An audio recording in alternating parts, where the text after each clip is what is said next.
and saying, "Oh, England, France is going to be rubbish now because all the players have pulled." Even though we don't know who's pulled out yet, who's injured, who's going to go in. We don't know. There's never been a mid-season international when players haven't pulled out. So, but it's how you sell that. Do you want to sell it as a news story whereby we have found out who won't be playing, which is fair enough. It's a news story. Or do you want to say this gives an opportunity to us to look forward to 2025 and it'll actually make it a more competitive game? All the more reason to go. And you're right, when we were chatting about it before, it's not the job of journalists to promote an event, it's the governing body. But I just think sometimes we jump on a bandwagon that is almost going to detract from an event that we're also trying to help build up. Because on the one hand we say International Rugby League should be the pinnacle, on the other hand don't bother going because nobody's going to be playing. So it's a difficult one, but I'm quite looking forward to it. I love International Rugby League anyway, but the chance to see some younger, new generation of players stake a claim for the World Cup in 3 years' time, I reckon, that's a saleable commodity. You'd like to think so. I don't think it. The look on your face said it all. I had the opportunity to get a couple of free tickets, and I can't go because I'm going away on holiday. But I'm not sure I would have gone it in any event. But I'm not a good barometer to judge the Rugby League public by either. Look, even if it was a full strength England side, it's still a difficult sell. Yes. Because it doesn't have a set place in the calendar, and there isn't necessarily the jeopardy in terms of the result or the doubt in terms of the result. Most people would predict that England would beat France, and as I understand it, in any event, I think France are going to have a number of players pull out as well from Catalan and Toulouse. So you're going to end up with probably two under-strength sides. But as you say, Sean Wayne was sort of suggesting that he's building towards the next World Cup.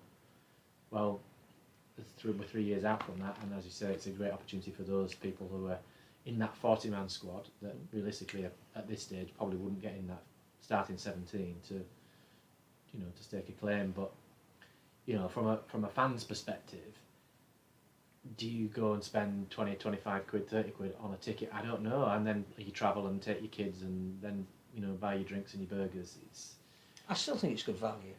20 quid for It's a two free games. weekend in terms of Super League. There's no Super League, is there? I don't know if there's is there Championship. There's one league. We were talking about this. We thought, why on earth are London Scholars playing Dewsbury at the same time the internationals are? It's the only other game. Like if you're going to play it, you've got all day Sunday. You can have whatever you want. I don't think it'll massively affect the crowd. Having said that, there'll be Dewsbury fans weighing up whether to go to London or Warrington. Yeah, and but you're right. It shouldn't be taking place, should it? It shouldn't be taking place at all. If it's a free weekend, it's a free weekend, and the point about that is that it's to get the fans who would not ordinarily go and pay through a gate or season ticket holder of another club is to go and watch that international. So it would be great off the back of a World Cup to have a really enticing game.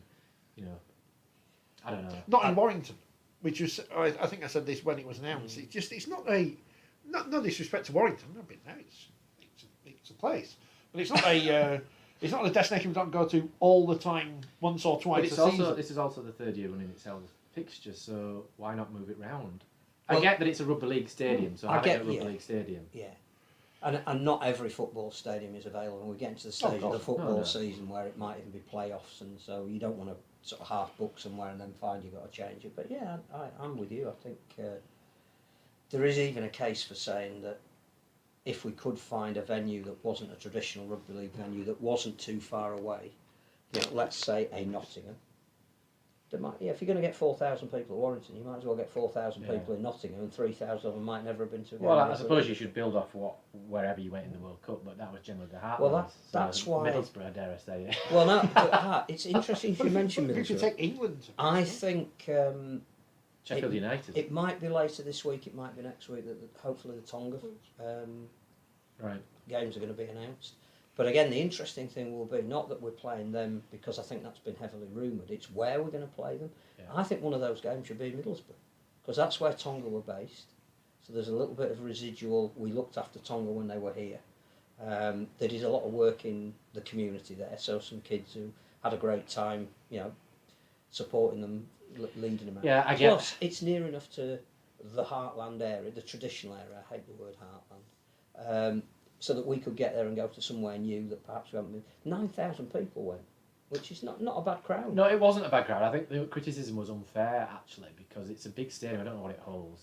38. Yeah, and they were never going to fill it, you know. So, But take it back, because if you're serious about legacy, you don't go somewhere once and then never go there again. well, like Bristol in the previous World Cup. Well, there's your exactly. and But that hundreds was of a other sellout. You know, Yeah. I think they got about 9 or 10,000 Yeah. to that. But if you put it in a 9 or 10,000 stadium and sell it out, it looks visually much Yeah. much better. So, if you're going to go to the northeast, though, Newcastle for me has to be the place to go because we've gone there and we keep going back there, Magic Weekend, etc. But again, that stadium arguably is that too big? I think there has to be a game in London. Yes, 100%. Where that would be, I'm not sure, but there has to be a game in QPR London. once, an Yeah. England New Zealand game. I think they Remember played that? Australia and New Zealand there as well, didn't they? Because all the people in Australia and New Zealand who live in London like rugby league. That's the Yeah, theory. and live near QPR. Yeah.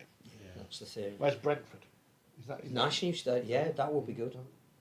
Yeah, so I think they will take a game to London. Yes. And then you would expect the other two to be in the Heartlands. I would have thought one in Lancashire probably and one in Yorkshire. That's the usual format, isn't it? But not Hull. Who don't seem to Well, like the internationals, no, rugby. the crowds were poor, really, weren't they? So whether you're looking at, depends what sort of crowds, stadium capacities they go for. You'd expect them to be going for the likes of Elland Road in terms of capacities around that 40,000 mark. I would have thought, but you know, maybe Manchester City is being redeveloped. yeah, and that would be great. Obviously, that's going to be a number of years down the line, but Would you take the grand final there? Would I you make them compete? Well- we want to take it to Manchester. But is it your stadium or your stadium? well, in terms of what's being proposed with the hotel Looks extension, fantastic. the stadium extension, we're looking a little bit like in terms of the stadium, almost taking a leaf out of Tottenham's book, aren't they? Mhm. With that big terrace, I think behind the goals, and then the covered fan zone. And I think it's the covered fan zone that's probably the appealing bit for the grand final. I always thought it was a great venue for the Magic Weekend. I enjoyed it when we went there. The transport links, I think, are much better to get there, I believe, than Old Trafford, people. For me, I'd take it there. The stadium would be slightly less in terms of capacity than the grand final, but they've not been selling the grand final out for the last few years. So, but yeah, I don't know where they'll end up taking it. It's in Lancashire. You're looking at somewhere like, I guess, Anfield again, aren't you? Or Which again is the same When's problem the, as new, Old when's Trafford. the new Everton stadium open? Soonish.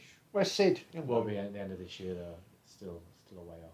The problem with Anfield is it's the same as Old Trafford, isn't it? It's an old stadium that's been built up and the facilities are not quite as...